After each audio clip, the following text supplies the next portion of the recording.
Hola, muy buenas tardes a todos. Bienvenidos a la sede de la Asociación Lucana de Paysandú, en este hermoso edificio del Círculo Napolitano, hoy sede de nuestra institución, pero también Centro Cultural Círculo Napolitano, en el cual estamos reunidos para un evento muy importante.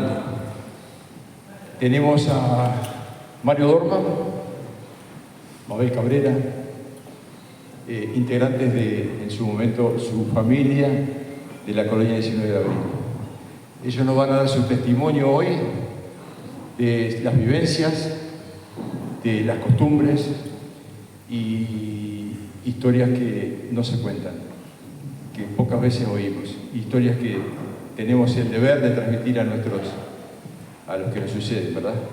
Entonces ese es nuestro objetivo de hoy, con Mario, con Marta, y seguramente esta charla, como las anteriores y las que vienen, seguramente van a ser publicadas en su totalidad próximamente. La idea es tener una historia de nuestro círculo napolitano, de nuestros ancestros, de las vivencias de los italianos todos en nuestro departamento, que fueron junto con alemanes, con judíos, con franceses, con ingleses, los que conforman la sociedad de hoy de nuestro querido Paysandú.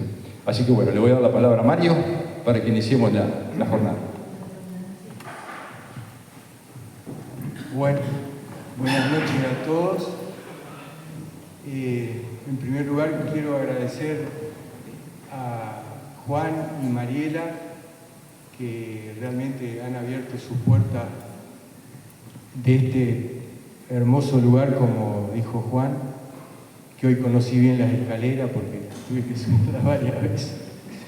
Pero digo, maravillosa la recepción, maravillosa la idea de transmitir estas vivencias de las tres colectividades que forjaron la colonia, y yo le doy mucha trascendencia a los testimonios que son testimonios directos, ¿no? Como voy a hablar ahora de mi abuela, que dejó un cuadernito, de Mabel, que hace más de 60 años junto con Julio viven en la colonia, vamos a decir en una segunda etapa de conquistas y de sufrimientos también.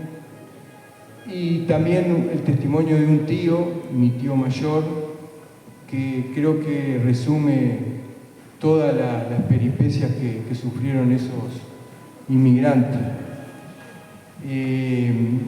También quiero agradecer a personas de nuestra ciudad que me han suministrado material, a Carol Guilleminó, que ha escrito mucho sobre esperanza, sobre porvenir, al Club Atlético Bellavista, después se van a enterar por qué lo menciono, a la Asociación de Productores de Leche, y también a Carlos Caillabel. Así que bueno, agradezco también al director de Cultura y a varias personas muy conocidas y otras que se interesaron por este tema, a Runde también, que acaba de llegar, que también lo menciono acá porque la historia de los alemanes, los judíos, los italianos tienen muchas facetas compartidas, ¿no? Bueno, para comenzar esto y tengo que hablar menos porque ya me dijeron que no hable mucho porque me extiendo demasiado, así que bueno, vamos a hacerlo lo más breve posible. Primeramente voy a hablar de mi abuela, de la abuela María. Yo, como todos los nietos de hace 50 años, mi ansiedad era que llegara el fin de semana para ir hasta la casa de ella. Ella vivía con 2 tíos y teníamos largas tertulias, ¿no? Ella me contaba todas sus peripecias, ¿no? De todo lo que tuvieron que hacer para salir primero de las penurias de Rusia, de Ucrania, precisamente ella, de todas sus peripecias cuando llegaron a Brasil y luego cuando llegó a la Colonia 19. Y bueno, eso por supuesto despertó interés en mí, y un par de años antes de fallecer me regala un cuaderno que realmente yo le doy un gran valor, porque hay que pensar que de las 100 familias que se instalaron en la colonia, de las 3 comunidades, solo a ella se le ocurrió dejar escrito sus memorias, como quien dice. Y bueno, vaya si eso fue útil, ¿no? Claro, acá me aporta Mabel que ella era muy especial, y bueno, si para mí, que soy de su propia sangre, transmito eso, bueno, van a ver lo que va a contar Mabel. Sí. La abuela me decía que había nacido en Katerinoslav, y yo buscaba en los diccionarios, porque no había internet, no había la forma de investigar de hoy, y no podía encontrar lo que era Katerinoslav. Hoy día en internet pones Katerinoslav y te dice que era el nombre de una ciudad que hoy se llama Dniepropetrovsk, más conocida por Dnipro, y bueno, ahí empezó a cultivar en mí ese interés. Y acá tengo escrito, por ejemplo, algunos de los periodistas que se han nutrido de este cuadernito para hacer nota. Miguel Feldman, un reconocido docente, en su libro Tiempos difíciles, inmigrantes judíos en Uruguay. Ana Jerosolinki, en varias oportunidades en un semanario que está en Montevideo. Después, un escritor, David Malowani, en el libro Los gauchos judíos uruguayos. Y, por supuesto, el diario El Telégrafo, que en varias oportunidades se ha referido a la inmigración de los judíos y también de alemanes y italianos. A lo que yo le doy mayor trascendencia fue a una nota que hizo Miguel Ángel Pía, que se publicó en El Telégrafo a página entera, y que eso también nutrió a mucha gente de otros lugares, dada la llegada que tiene el diario. Y bueno, ahí comenzaron después a preguntar más gente sobre esa historia, ¿no? Bueno, por eso la trascendencia de este cuadernito. Bueno, esta foto quizá alguno va a saber quién es, que era la casa de mi abuela, la que yo cuento que solía esperar los fines de semana para ir. Está como está actualmente, ¿verdad? Otra cosa que me olvidaba, también participé de un concurso fotográfico después de haber recibido el cuadernito de la comunidad israelita del Uruguay, en el que no gané premio por la foto, pero sí se destaca el valor documental y testimonial de las fotos presentadas por el señor Dorman de Paysandú, que reflejan el asentamiento judío rural como fue la colonia 19 de abril. Esta es la tapa del cuadernito, esta es la letra de mi abuela, son como 25 hojas en el que ella relata todo. Bueno, ahora vamos a empezar a ver cómo era la situación de aquella gente que estaba pasando muy mal en Rusia y en Ucrania. Vamos a decir que es difícil determinar cuántos millones de inmigrantes llegaron a América Latina, ¿no? Se estima que entre 1880 y 1920, más o menos en la época que se fundó la colonia, llegaron más de 40 millones de europeos a nuestras tierras, ¿no? El tema que muchos venían prácticamente sin una documentación fidedigna, porque no era fácil en aquel momento tramitar un documento. Todavía con el agravante que, por ejemplo, los alemanes, había alemanes del Volga, alemanes de Austria-Hungría, alemanes del Mar Negro, de Ucrania, del Báltico, de Checoslovaquia, de la Yugoslavia, alemanes de Ulm. O sea, había alemanes en todos esos países que muchas veces, como en el caso de los alemanes del Volga, era tanta la importancia que tenían para el régimen ruso, que ellos tenían documento alemán, a pesar de que vivían en Rusia, ¿no? Y bueno, se supone que si para los alemanes era difícil determinar el origen, para los judíos más difícil aún, porque el judaísmo es una religión. Entonces en todos esos países que yo nombré había judíos, ¿no? Y todavía podemos agregar en Turquía, en Suiza, en Luxemburgo, todos esos países. Bueno, decididos a venirse, acá por ejemplo hay una estadística de los que vivían en la República Soviética de los Alemanes del Volga. República Autónoma Soviética Socialista de los Alemanes del Volga. También había judíos, porque supongo que muchos judíos que vivían en Alemania emigraron con esa columna de alemanes que se fueron para allá. Acá también German, Russian, Volga, Area. Pongo esto porque era muy importante esa colectividad, ¿no?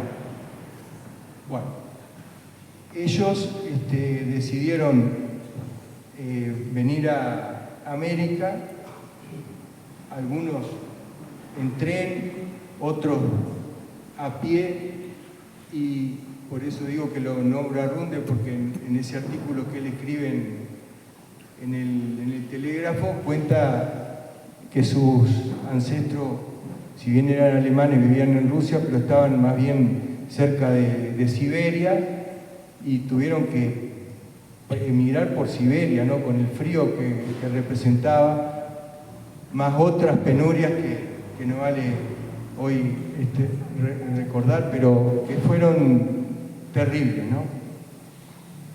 Y bueno, mi abuela contaba que el recrudecimiento de la política antisemita en Rusia, a partir del asesinato de Alejandro II y ascensión al poder de Alejandro III, se incrementaron. Se producían pogroms, que son allanamientos en el que, vamos a decir, trataban de recaudar fondos para el SAT, y ahí, bueno, pasaba cualquier cosa, ¿no? Lo peor era la muerte y lo mejor era, bueno, que se lleven tus cosas, pero por lo menos podían mantenerse vivos, ¿no? Con el agravante de un número de clausus establecido en 1887 que limitaba el número de estudiantes judíos universitarios. La prohibición de residir a menos de 50 kilómetros de cualquier frontera. Era gente que estaba acostumbrada a vivir en pueblos agrícolas, ¿no? Llamados los shtetl, que hay un escritor, Singer, que los nombra. Eran agricultores, ¿no? Y los obligaron a irse lejos de los lugares donde vivían. Y todavía estaba el temor del reclutamiento de jóvenes al servicio militar obligatorio prolongado y despiadado. Eso obligó a muchos padres a emigrar. ¿Por qué aparece este cosaco? Porque una de las anécdotas que me contaba mi abuela es que estos señores eran los recaudadores del SAT.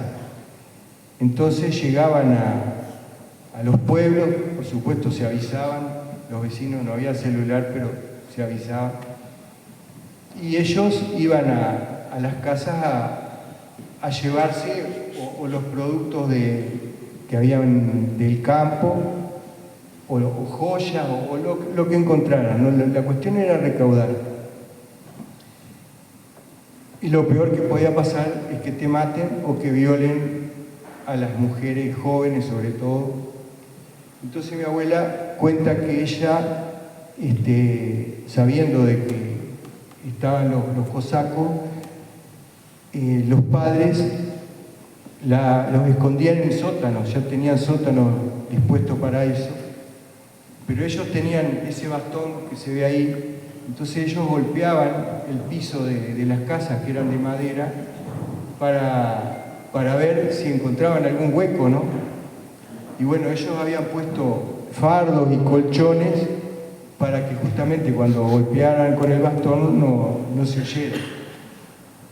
Pero digo, hay que ponerse en el pellejo de ellos, estar ahí abajo escuchando cómo golpeaban los tipos y bueno, de esa se salvó. Ella vivía, como les dije, en Dniepropetrovsk, que hoy se conoce por Dnipro. Es una ciudad que está a orilla del lago Dnieper, del río Dnieper, que había una gran cantidad de familias judías, ¿no? De las cuales aún quedan todavía, ¿no? Esta es un instituto que hay en esa ciudad, 5 pisos, en el que hay sala de conferencia, teatro, un centro de información, una sinagoga, acá está la sinagoga, esta es la sinagoga supermoderna, o sea, hay un hotel para recibir a los que vienen a esos ciclos, a esas conferencias. O sea, ha perdurado en Ucrania la vida judía, ¿no? Esta es la ciudad de Dniepropetrovsk. En cambio, mis dos abuelos, provienen de lo que era Besarabia.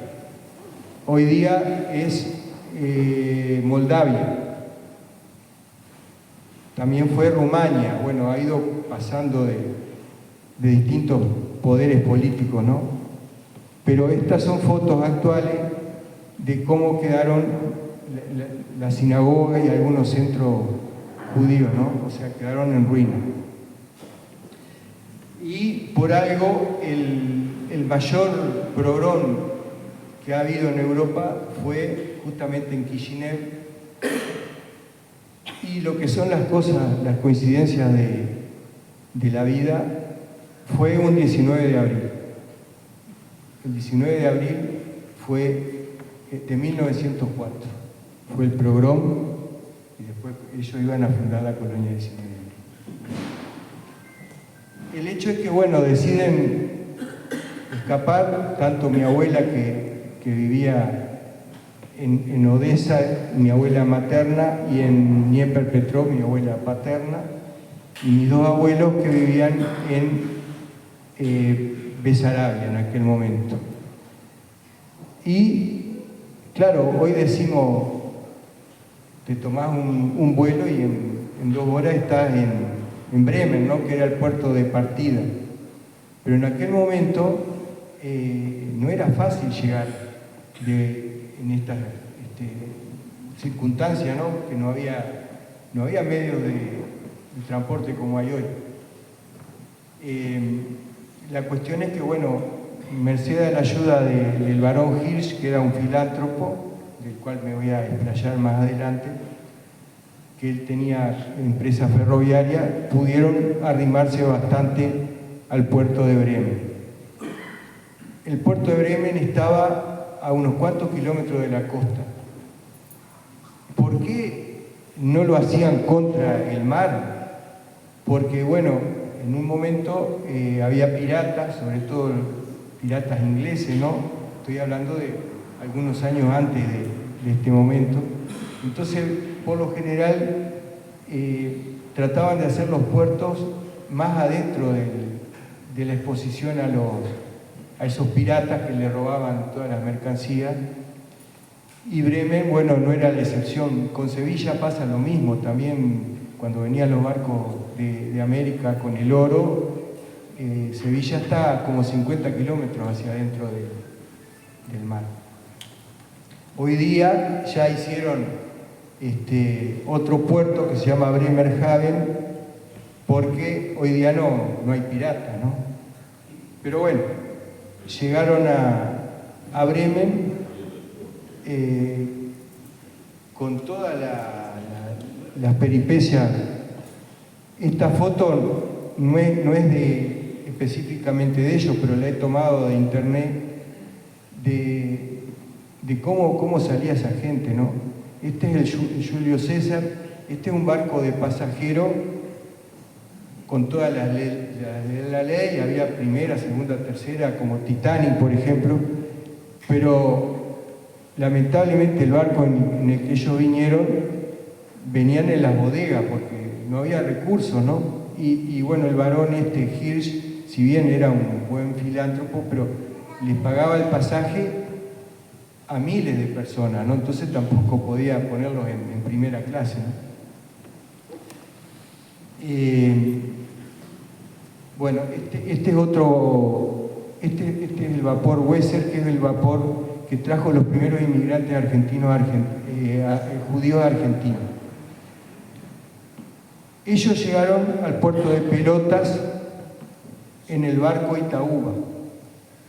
El buque Itaúba fue un barco que llegó al puerto de Pelotas, en Río Grande del Sur, en 1913.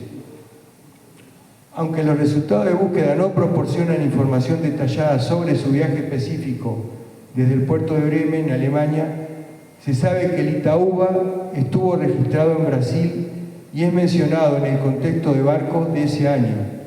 Información general sobre el Itaúba, tipo de buque de carga. Por eso les digo que venían en las bodegas, ¿no?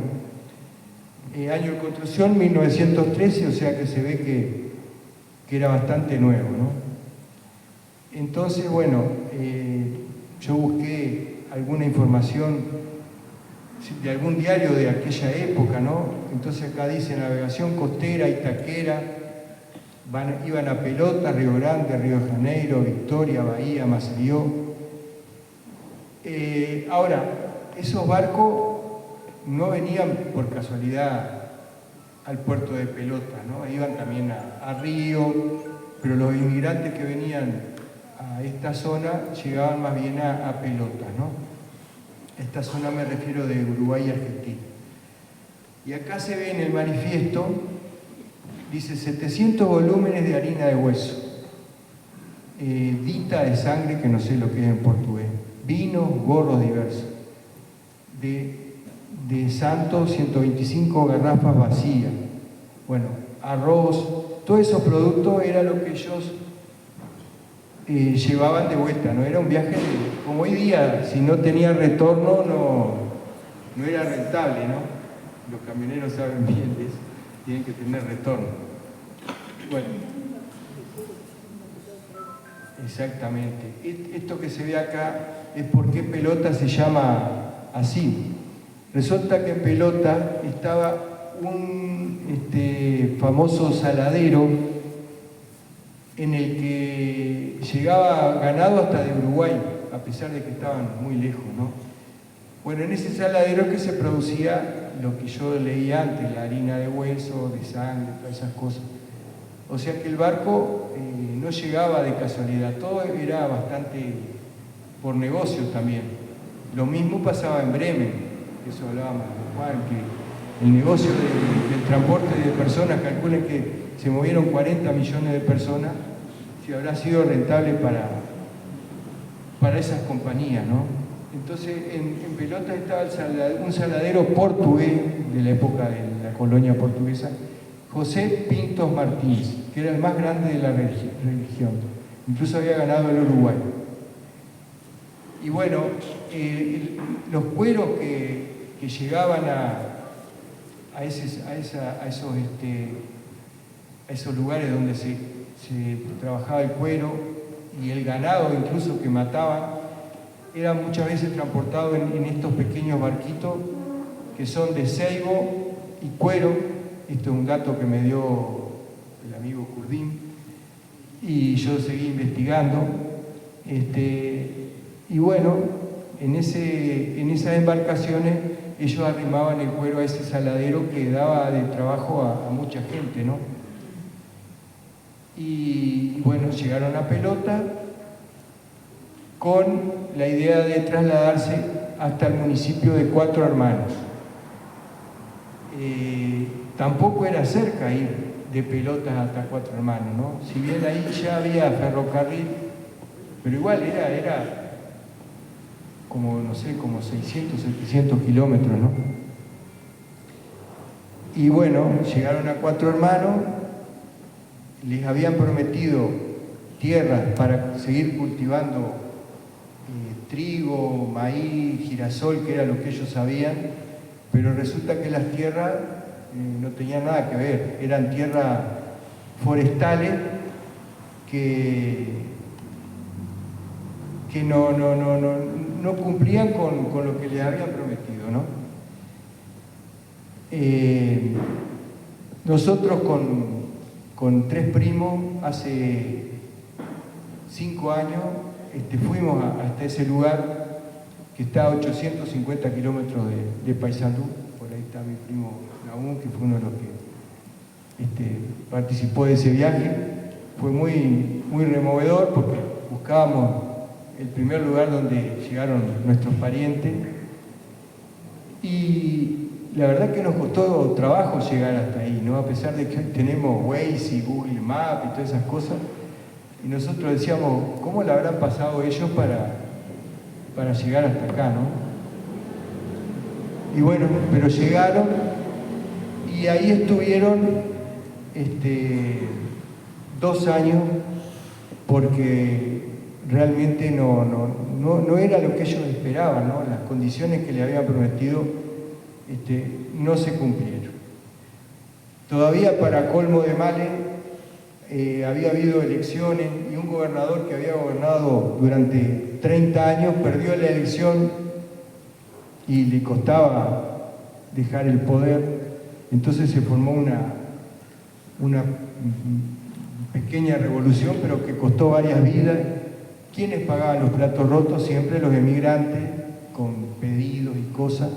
Incluso en el cementerio de Cuatro Hermanos, que supimos visitar con los primos,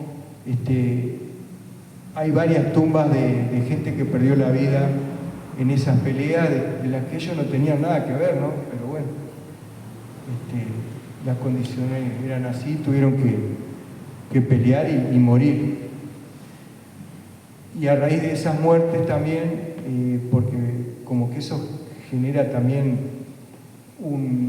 una pertenencia al lugar, ¿no? Al tener familiares enterrados ahí, muchos inmigrantes se han quedado hasta el día de hoy, y en base al desarrollo forestal, la colonia Cuatro Hermanos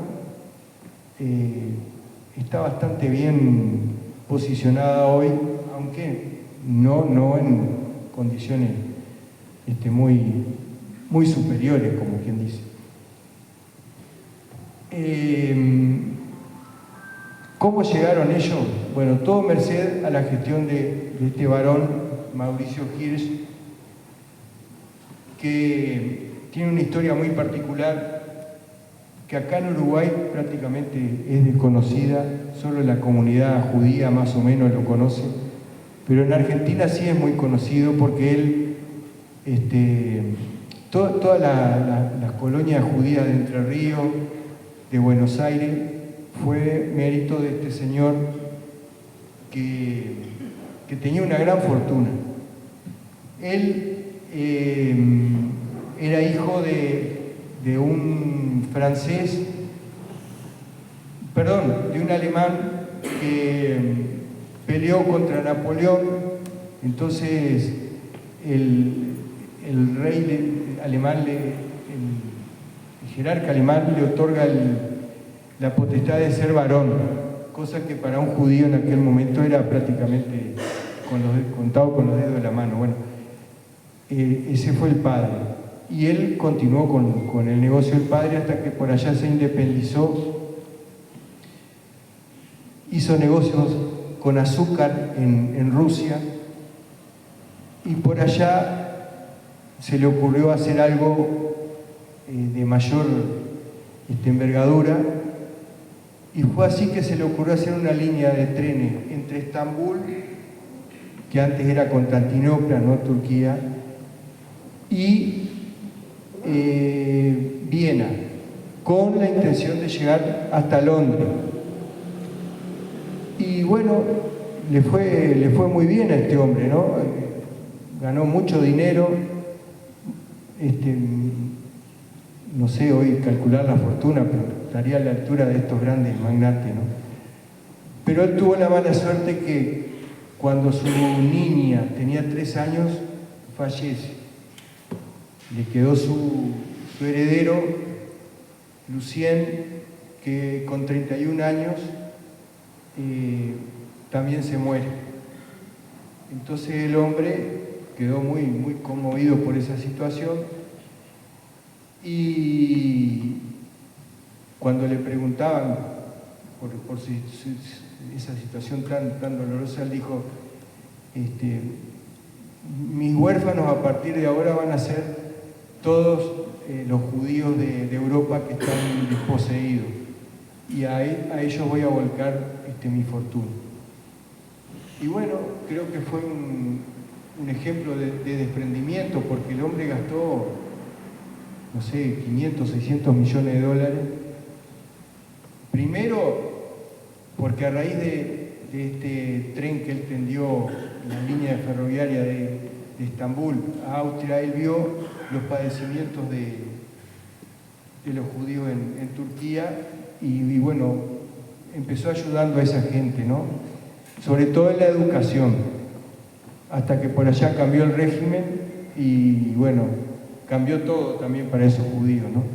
Que muchos tuvieron que emigrar a Estados Unidos y había muchos españoles que habían salido de España rumbo a Turquía, por eso el idioma ladí, en la época de Isabel. Bueno, la cuestión es que este buen señor, no conforme solo con lo que había hecho con los judíos de Turquía, también se dispone a ayudar a los judíos de Rusia, que él sabía que estaban pasando muy mal. Y bueno, mediante los contactos que él tenía, porque el haber hecho la línea esta ferroviaria le otorgó grandes contactos con gente poderosa de otros países, ¿no?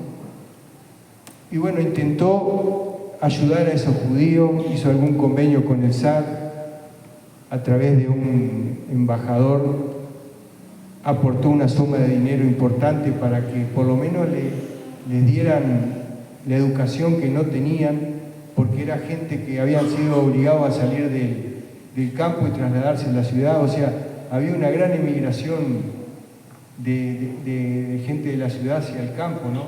Lo que después provocó hambruna, porque después Rusia sufrió una hambruna terrible cuando en la época de Stalin. Y bueno, le entregó un dinero al hombre, pero el dinero nunca llegó a la mano de quienes eran los beneficiarios originales. Al contrario, hicieron escuelas, pero ortodoxas, a las que los judíos debían concurrir y olvidarse de sus costumbres, ¿no? Bueno, o sea que la situación iba de mal en peor.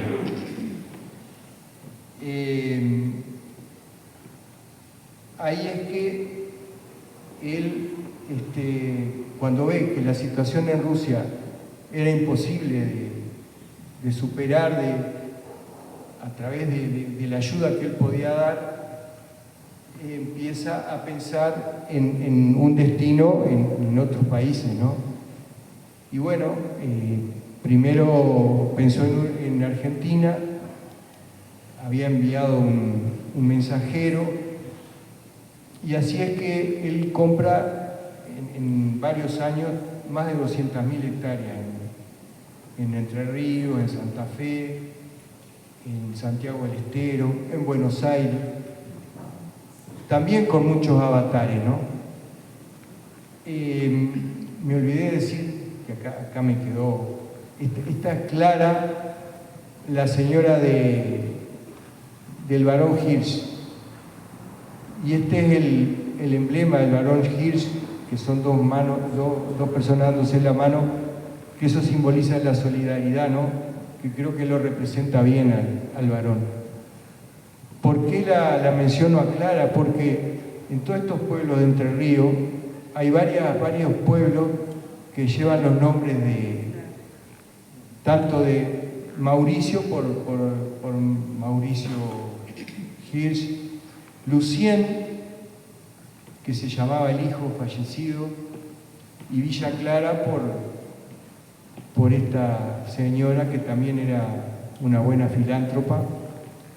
Y en el caso de nuestra familia tenemos una tía que se llamaba Clara, y que yo no sabía cuál era el motivo, ¿no? Y ahora supongo que sería por eso. Lucienville es acá en Entre Ríos, donde hoy estaba Sabilbaso. Ese fue que lleva el nombre del hijo de Hirsch, fue un poblado muy importante, que tuvo una comunidad judía grande. Bueno, llegaron a esto que menciono, que los argentinos, los primeros, me voy a referir a los judíos argentinos porque van a ver que esos judíos que fueron los pioneros tuvieron mucho que ver con los judíos uruguayos en la solidaridad que había en aquel momento, a pesar de que el río no era un límite, era un puente al final, a pesar de que no había puente, ¿no? Esta foto la omití pasar. Esta fue la estación donde llegaron en la colonia Cuatro Hermanos, estación Erevango, porque si bien el barco fue un medio de transporte importante, el tren también, todos tuvieron que tomar un tren para llegar a su destino, ¿no? Este es el aserradero de Araucaria que había en la colonia Cuatro Hermanos. Y acá está el cementerio israelita, donde yo les digo que hay varios fallecidos durante la guerra, la pequeña guerra, ¿no? Bueno, les voy a relatar algo de lo que sufrieron ellos cuando llegaron a Entre Ríos. Dice, de Buenos Aires, que fue donde llegó el barco, el Weser, partieron en los primeros días del mes de septiembre en vapor a Rosario y de allí en tren hasta Estación Palacio. Hasta allí llegaron, quedando librados a su propia suerte, sin ningún medio de subsistencia y sin tener dónde alojarse. Todas las coincidencias que hay con lo que sabemos de la colonia 19. ¿Cómo vivieron los primeros tiempos?, le preguntan a uno de los colonos. Muy mal, no había casa, las familias se alojaban en el galpón de la estación, Palacio, y así se tuvo que vivir, todos amontonados, sin comodidades, sin médicos, sin farmacia, sin almacén, sin nada. Viviendo en esas condiciones vino una peste que todavía no sabemos qué fue, y murieron alrededor de 60 niños que se enterraron en cajones vacíos que traían bulones y tuercas para el ferrocarril. Según otro relato, en latas del querosén, porque el combustible se traía en latas. Cuando pasaba el tren, la gente que viajaba tiraba algunos pedazos de galleta que se juntaban para darle a los niños. Algunos trabajaban de peones, otros en las estancias vecinas, otros hacían changa en la construcción del ferrocarril. Los hijos de estos inmigrantes se identificaron con las costumbres del país, haciéndose diestros en el manejo de las herramientas de labranza y del caballo. Ellos conformaron los gauchos judíos. Durante los primeros tiempos, en Moisés Villa se produjeron grandes perturbaciones por el accionar de los gauchos matreros o aborígenes en sus carrerías, que costó la vida de algunas ocasiones de familias enteras. Esa suerte corrió el padre de Alberto Gershunov, cuyos restos descansan en el cementerio de Moisés Villa. Alberto Gershunov, yendo al eslogan de nuestra colonia, ¿no?, la tierra prometida, él en un escrito que hace, lo llamó a esta experiencia la tierra soñada. O sea, hay cierta similitud. Y otro escritor, Natalio Budasov, escribe esta experiencia como viaje al país de la esperanza. Todos tenían la esperanza de encontrar una nueva vida acá, ¿no? Porque en Europa era imposible vivir, pero cuando llegaron, los primeros momentos fueron muy difíciles. Pero en esos momentos tan horribles, también había solidaridad, como la hubo en la colonia 19, porque no me acuerdo con quién hablaba hoy, que eran tan altos los pajonales, bueno, eso en el relato tuyo está, que hubo un italiano que hacía más tiempo que estaba radicado, con su carro y su hijo, ayudó a esos colonos a cargar sus pertenencias y los acompañó hasta varios carros, hasta el lugar donde tenían que establecerse, porque solo era imposible llegar, si no sabían ni dónde estaban parados. O sea, ahí también primó la solidaridad. Y acá estos colonos judíos de Entre Ríos dicen, o de Santa Fe, porque estos son de Moisés Villa, dice: colonos piamonteses instalados anteriormente en tierras de palacio acudieron en su ayuda y establecieron sólidos vínculos con los nuevos vecinos.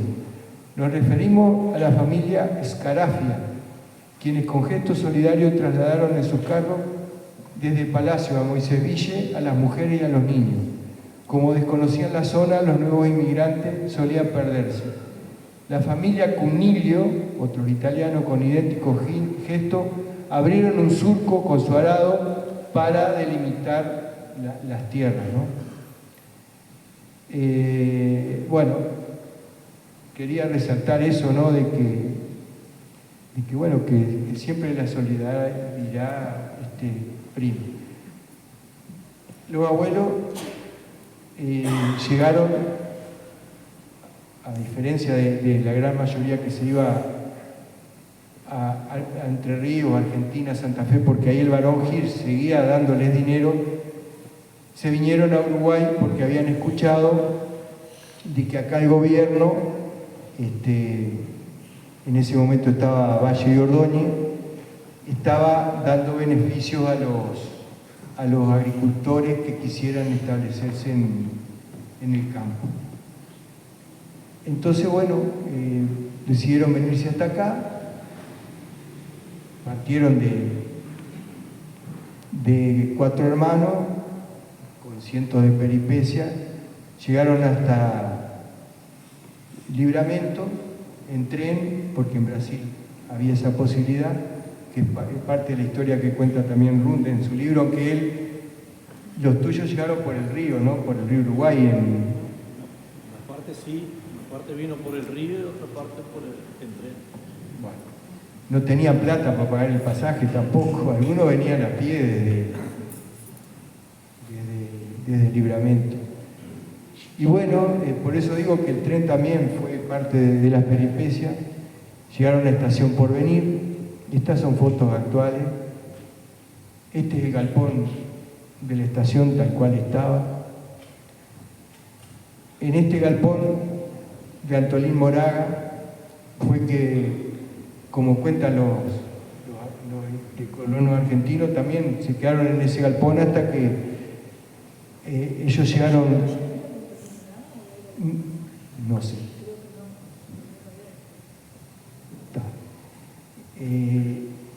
Esto es actual.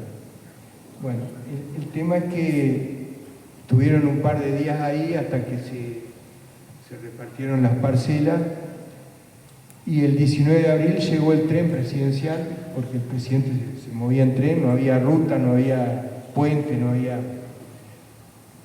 no vino el presidente, pero vino Juan José de Amézaga a la inauguración, que era un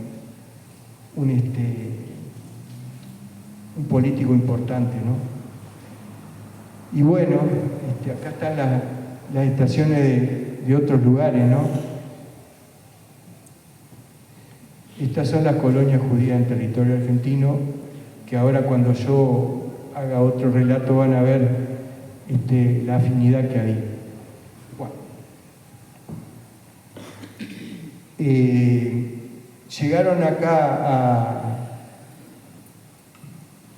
a lo que fue la colonia 19 de abril, y yo, como les dije al principio, me gusta recoger testimonios de gente que por lo menos son de mi conocimiento y que sé que me están diciendo la realidad, ¿no? Por eso quiero leer algo que escribió un tío mío, el tío Samuel, que también le tocaron vivir muchas peripecias, porque a raíz de esas estafas que sufrieron estos colonos, mi abuelo como que estaba proscrito porque era deudor del banco. Entonces él, con apenas siendo mayor de edad, tuvo que ir a firmar cosas en representación de su familia, ¿no? Bueno, eso lo marcó bastante a él. Y bueno,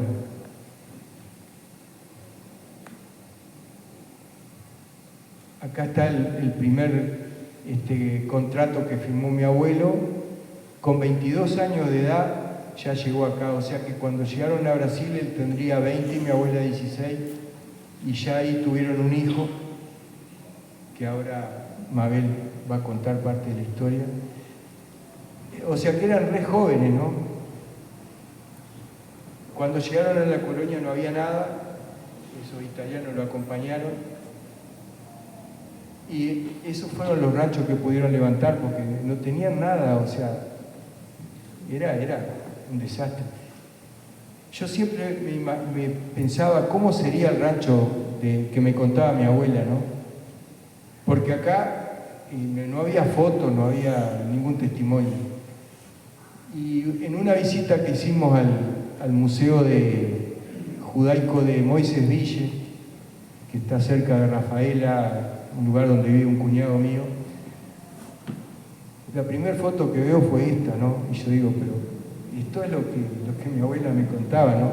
Salvando la distancia. Por eso rescaté esta foto, que me parece que es representativa de los padecimientos de esa gente, ¿no? Bueno, siguiendo con la historia de la tierra prometida, le dieron los bueyes, maíz, trigo, residencia Valle de Ordóñez, después Feliciano Alberto Viera, que lo sucedió. Como les dije, Valle quería socializar el campo, porque ¿qué pasaba? El campo uruguayo estaba compuesto más que nada por ganadería. Eran grandes extensiones de campo, latifundio, y no vivía casi nadie en el campo, no había agricultora, había que importar muchas veces trigo para el pan, todas esas cosas. Entonces Valle también, vamos a decir, en oposición al Partido Blanco, que eran la mayoría de los propietarios de las grandes extensiones del campo, promueve esta política, ¿no?, de socialización del campo.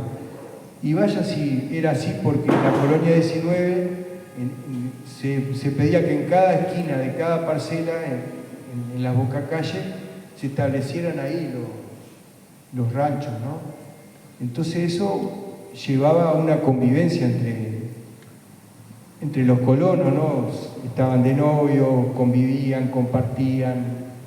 Y la abuela contaba que si una madre parturienta no tenía leche y una vecina había tenido familia, le daba leche, no se ordeñaban como hoy día. Bueno, ese tipo de... compraban una cabeza de vaca y la compartían, porque pasaban mal. Pero bueno, también cambiamos de político hasta llegar a Baltasar Brum. Había desavenencias dentro del propio partido. Todos sabemos cómo terminó Baltasar Brum, que se suicidó. Y todo eso influía directamente en la política hacia los colonos, ¿no? Por eso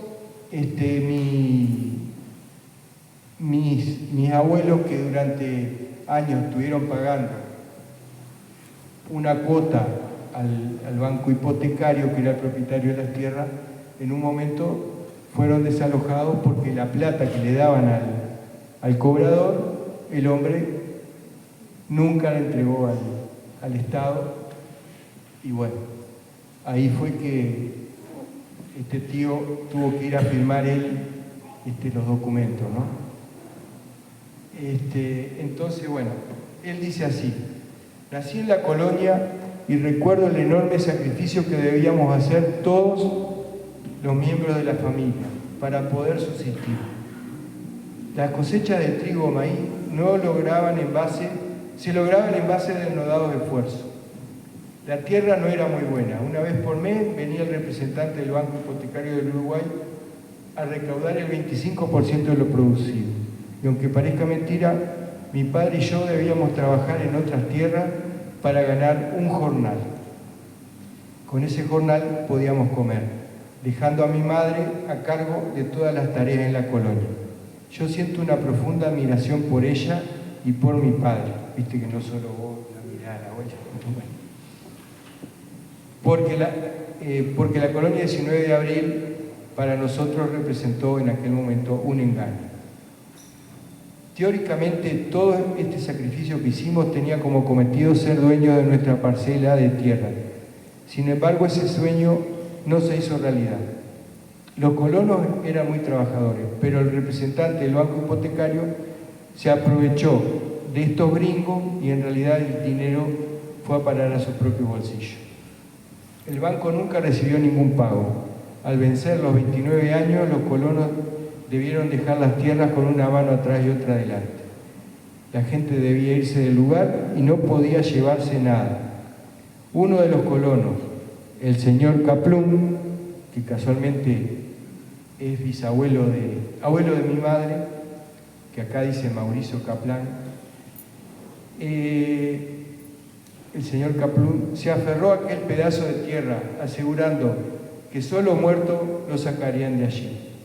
Y justamente dice, él está enterrado precisamente en lo que fue el cementerio judío de la colonia. Acá está la carta con la firma de mi tío, ¿no?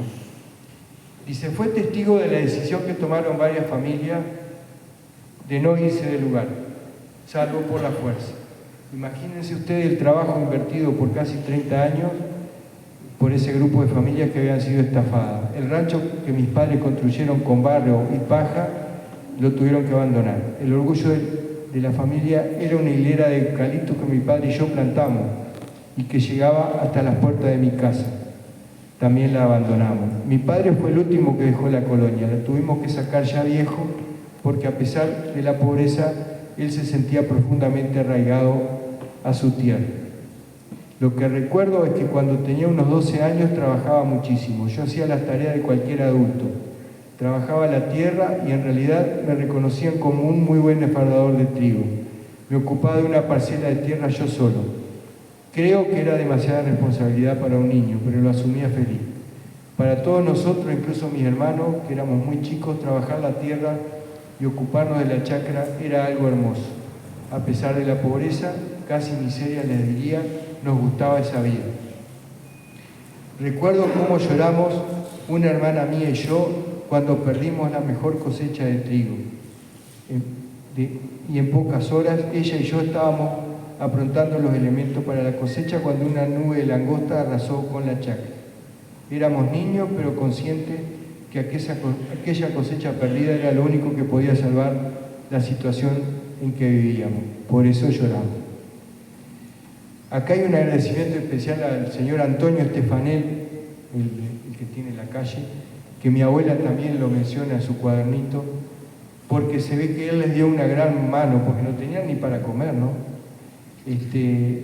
Yo había decidido dejar el trabajo de la tierra porque sentí que aquello me iba a matar, y él les dio una mano. Dice mi tío, no les exagero, en esa época yo vi como un vecino nuestro reventó trabajando, o sea, se murió trabajando. Por eso fue que decidí dedicarme a otra cosa. Les voy a dar un ejemplo. Bueno, dice, había mucha relación con los colonos de Entre Ríos. Incluso visitamos alguna colonia en Argentina, nos invitaban para las fiestas y los bailes. Siempre contaba a mi padre que iban a las colonias de por acá, a pesar de que no había puente, ¿no? Y bailaban. En la colonia se hacían bailar.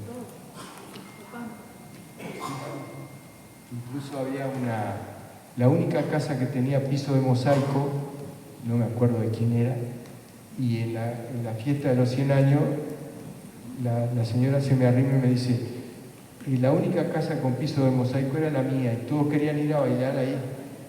Y así fue que aprendí a bailar con tu tío, con Samuel, que era un gran bailarín. Por eso se iban a Entre Ríos.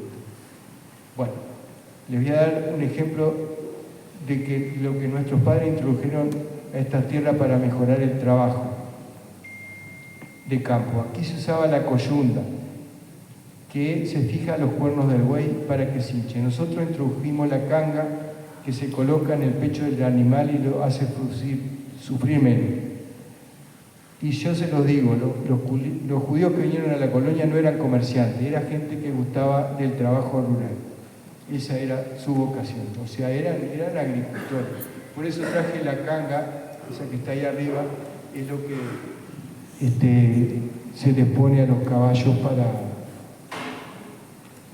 para que no sufran tanto, ¿no?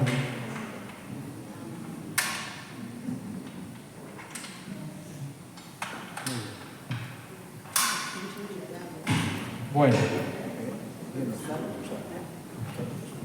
el tío Samuel, después de estas historias, fue el primero en abandonar la colonia, por allá por los años 40, se fue a Montevideo, prendió su carro con 2 caballos y demoró 7 u 8 días en llegar. No había puente, había que ir por Mercedes, tomar la balsa. Contaba una prima, hija de él, que vive en Israel, los otros días, a raíz de que yo le conté esta historia, de que los primeros días iba con mucho miedo y hizo pocos kilómetros, ¿no? Y a medida que veía que podía, fue acrecentando los kilómetros que hacía, hasta que llegó a Montevideo y bueno, fue el primer emigrante, o sea, él se cansó de luchar, ¿no? Pero bueno, los avatares seguían hasta que por allá, por el 1920, aparece el padre Merici, que yo creo que así como el barón Hirsch hoy día no se lo conoce acá, a Merici no se le da la trascendencia que este hombre tuvo, ¿no? Porque lo que él hizo hoy día es inconmensurable.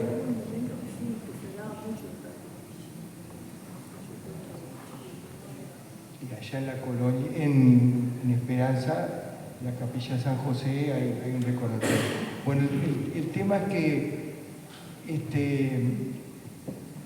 hay una anécdota que cuenta Carol Guilleminú, que dice que o sea, los colonos judíos no eran los únicos que sufrían, los alemanes, los italianos, todos estaban pasando mal en aquel momento. Entonces, estaba el padre ahí en Esperanza y un agricultor que atravesaba una situación agobiante, la tierra no le daba lo suficiente, no podía sostener su chacra, cumplir con sus obligaciones con el hipotecario, solicita al sacerdote salesiano Merici que le ayude a conseguir un empleo en el ferrocarril Midland. Ante este pedido, el cura le pregunta, ¿cómo? ¿Será posible que en la tierra de Artigas no alcance para alimentar a sus hijos y a quienes se cobijan bajo nuestra bandera? No puede ser. Reúnanse ustedes, los agricultores de Parada Esperanza, el domingo que viene, que yo estaré ahí para conversar con todos. Al siguiente domingo, el párroco Juan de Dios Moratorio, el padre Merici y el doctor Fernando Fagalde y un grupo de granjeros de la zona se reunieron por primera vez en la capilla San José, siendo este el origen del cooperativismo agrario en el Uruguay. Bueno, ahí es que comienza la labor de este buen señor. Se crea la Sociedad de Fomento Colonia 19 de Abril, también Federación de Sindicatos Agrícolas, que fueron los primeros del Uruguay, ¿no? Acá está abajo, esa firma que se ve ahí, es la firma de Merigi, dice recibo de pago del sindicato. Lo interesante de esto es que la fundación el acta fundacional de la colonia está firmada por muchos colonos, ¿no? de todos los orígenes, italianos, alemanes, y en ese acta fundacional aparecen mis dos abuelos, Boris Dorman, que por ahí tenía la foto, pero el duende me la llevó, y Hermindo Gertopán. O sea, mis dos abuelos, tengo el orgullo de decir que fueron los iniciadores de esta, ¿cómo decir?, quijotada, ¿no? Pero que esa quijotada dio buenos resultados. Porque después de todas esas cosas, acá está él en una visita a los agricultores, acá está la Capilla San José, hay una placa ahí que lo recuerda, acá hay un monolito que está puesto ahí en Esperanza. Luego de que los propios productores pudieron guardar su semilla, comercializarla, gracias a la gestión del padre, cosa que les dio mejores dividendos económicos, pudieron hasta comprar una cosechadora, que es la que se ve ahí, que hacía los trabajos en la colonia, lo que representaba claro, mucho más beneficio para todos, ¿no? Ahora Merigi, de que voy a hablar poco porque si ustedes quieren saber más, dentro de unos días Andrés Goberti va a hablar sobre él, así que quedé comprometido con él que no iba a hablar mucho de Merigi. Pero sí, por ejemplo, en la sede de Bellavista hay un cuadro de Merigi que dice propulsor de los semilleros del fútbol sanducero, homenaje de su barriada predilecta y del Club Atlético Bellavista, seguidor de la enseñanza del gran maestro y deportista desaparecido. Y en la Sociedad de Productores de Leche también hay un reconocimiento a Merigi. Y bueno, está la calle, ¿verdad? Y la sala de donde se reúne la comisión de los lecheros se llama Presbítero Merigi. Bueno, como les dije, se fundó ese sindicato y acá aparece, o sea, como yo les conté, tenía dos abuelos, uno Boris, que provenía de una familia agricultores, pero más bien religioso. Él fue el que trajo de su Besarabia natal, la Torá que hay hoy en nuestra comunidad, con todo lo que representaba mover cosas, ¿no? Trajo un samovar también. O sea que él estaba más bien dedicado a cuestiones religiosas en la colonia, si bien firmó el acta fundacional del sindicato. Y este es mi otro abuelo, con el que voy a terminar mi charla, porque si no, no le va a quedar tiempo a Mabel, que tiene mucho para contar. Este es mi abuelo Hermindo, que para que ustedes tengan idea de cómo era su filosofía, después de haber disparado de aquella época en que los comunistas eran los que luchaban contra los zares, que eran los que estaban oprimiendo al pueblo. O sea, él se inclinó por esa ideología, pero no porque él fuera afín a Stalin o a Lenin, o lo que sabemos hoy de Stalin, que murieron millones de personas de hambre por su gestión. él más que nada era porque quería luchar contra ese régimen, ¿no? Cuando llegó acá, imagínense que a uno de sus hijos le puso José justamente por Stalin, porque Stalin fue el que luchó contra los zares primero, ¿no? Después cambió su política. Otro se llamaba Vladimir por Lenin, Vladimir Ivanovich. Y otra hija se llamó Octubrina, aunque nació en abril, por la Revolución de Octubre. O sea, esa era sus perspectivas ideológicas.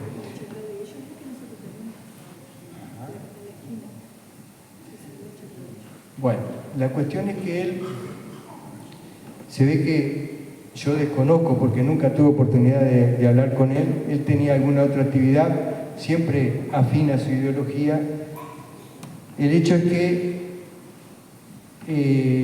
tuvo que emigrar a Paraguay, o sea, salió de Guatemala y se fue a Guatepeor, pero la principal circunstancia que lo obligó a eso fue que en un momento tenía sembrado trigo, después de haber pasado peripecias con la sequía, con la langosta, era una buena cosecha, y terminó prendida a fuego. Y nunca supo cuál fue la causa de su desgracia. Cada uno saca sus conclusiones, ¿no? Y bueno, yo por acá terminé, espero no haberlos aburrido. Creo que Mabel va a contar otra historia muy interesante.